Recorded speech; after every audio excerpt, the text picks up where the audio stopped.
Tonight I want to talk about when I first entered into prison.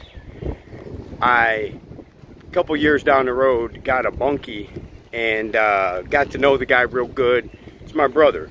Amazing man. He was there because he is a drug dealer.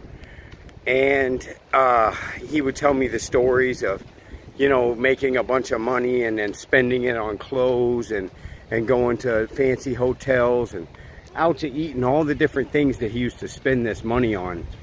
And then he was in prison. So he's like, man, I've been in and out of jails and stuff. This is my first time in prison. I don't want to keep doing this shit. So he leaves. I'm still in prison. I did 8 years. Well, about 6 years into it, I'm transferring to another prison. And on the way, lo and behold, I bumped back into my brother. Man. And he just had this look on his face. And he was with his brother, his half-brother, biological.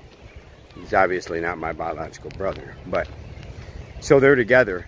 And it's like, motherfucker. And I'm real happy, right? Because I'm in bid mode at this point. Like, I am in 100% bid mode. I'm not even calling home. None of that shit. Like, prison is my life at this point. It's the city that I live in, and I'm just traveling to another city. I already know people. If you get so much time under your belt, no matter where you go, you're going to see people you know. So he sees me. It's like, damn, we ended up going back to the same prison again. We ended up being bunkies again for his second number. This man's got 3 numbers now. And in that second number, he told me too. He said, look, man, I don't want to do this, but this is all I know and this is what I do. And I guess if I just got to keep doing these couple little years here and there to live the way I want to live, then so be it. Not me. I can't wrap my mind around that anymore. I know the temptation to want something so bad that you'll do anything at any cost to have it. Been there, done that, been down that road before. I used to be a career criminal for 25 years of my life. I bet I did nothing but break the law, come up with new schemes, new plans, new businesses. Worked for a lot of different nefarious people over the years and have just done some things that, yeah, I just said, put it this way. I don't break the law anymore because I don't want to go back to prison. I literally learned my lesson. That 8 years knocked the fire out of me, knocked the sparks out of me. Ain't no more go out here and do no shit. Now, that ain't to say that stuff won't happen, because that's how life is. Life will throw you a curveball. And me, with the record I have, I was convicted of attempted murder and did 8 years, right? Now, mind you, I probably should have never did any of that because I was really defending myself, self-defense, but I didn't know the law at the time. So I took a plea deal that knocked it down from attempted to double felonious. Make that make sense. One person, double felonious, right? So, in the process, I met a lot of guys. I've seen a lot of guys come and go. In that 8 years, I've seen a lot of guys come and go. And I've met some of the most brilliant people I've ever met. Some of the most talented. And I've met some of the stupidest, dumb. I've met some of the worst. Listen. I'm trying to come up with the approximate number I feel. 85% of the people in prison are pieces of shit and deserve to be there. The other percentage are actually really good people and stand up, and a lot of us just make mistakes and roll through that place. And some that go in at a young age, it's almost like a rite of passage. It is not a rite of passage. You're in violation if you go to the joint. If you run with the right ones, that's frowned upon. It's not a rite of passage. It's not some sort of badge of honor. It's a badge of shame, because then you have that on your record. Nobody's hard because they went to prison. Nobody's tough because they went to prison. That's not what makes somebody hard or tough. I've met some of the toughest motherfuckers in the world that never even been to jail. Never even been to jail. Their whole life, never been to jail. And I'm telling you right now, they would rip your face off and wipe their ass with it. That's how fucking hard they are. So it doesn't matter about if you go to prison or not, if it makes you a man, or if you have leveled up somehow or something. It's quite the opposite. So learn from other people's mistakes. My daddy told me that. And I wish I'd have listened to him. Because maybe I wouldn't have had to go and do 8 years.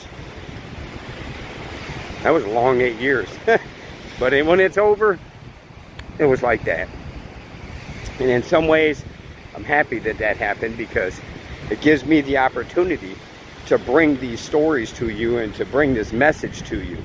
That no matter the circumstances, no matter what life throws at you, look at this. It's fucking amazing. This is beautiful. This is what life is truly about. It's not about riding around, listening to music, smoking weed, and drinking. I mean, really? If that's what life is, then, man, I'm cool with it. I don't want that. I'd rather walk this beach and look at this. This is amazing. The moral of this story is that people will want something so bad, they will go out of their way to get it, even by breaking the law. And once you do that, you're subject to whatever the consequences are. You remember the old, don't do the crime if you can't do the time? What a amazing statement that has been lost in time. Nobody uses that no more. Nobody tells these guys this no more. See, they knew what they were doing when they wanted to eradicate the gangs, first off. Because they had sway in the youth. Listen to this. Real organizations, not gangs. They make kids go to school. They make men treat women properly. They don't allow all the tomfoolery that goes on. All the crazy shit that's going on right now wasn't going on then. So what did they do? They cut the head off. There's no head leading these bodies no more. Guys like me, we're the last of a dying breed here. Ain't many more gangsters left on this earth. Not to mention we keep losing them. R.I.P. Junior. R.I.P. Uncle Fred. Two people that have just died recently. And I imagine that list is... Actually, that list is unending. Because I don't even know the scope of it. Maybe you just lost someone. Well, if you're in prison, you can't be here for people. You can't be here to help people. Your families get neglected. Next thing you know, they have to send money home. The biggest maggots and pieces of shit I've ever heard are ones on the phone pressing people for money. Their family members. Like talking down to them, talking crazy to them and shit. Fuck that. Don't send that motherfucker shit. Make him go in a back shower and... Not to mention, man, just prison. The true animals are there. People that are fucking the scum of the earth. Then, like I said, there's a select few of really good dudes. I got some buddies that are never going home. I got some brothers that will never see the light of day. They did some crazy shit. But they're good people. A couple of them I know should be out. They really shouldn't even be there. Shouldn't even be there. Rashid, let that old man go. He robbed a store that had a bunch of people in it. Like 6 people were in the store. So when he robbed the store, they hit him for each person that was in the store. So he got some stupid, crazy fucking... God, I had like 30-some fucking years over this armed robbery in a store because all the people were in the store. He's an old man now. Let that man out. God damn, he ain't even hurt nobody, literally. Shit like that, man. Worry about you. First and foremost.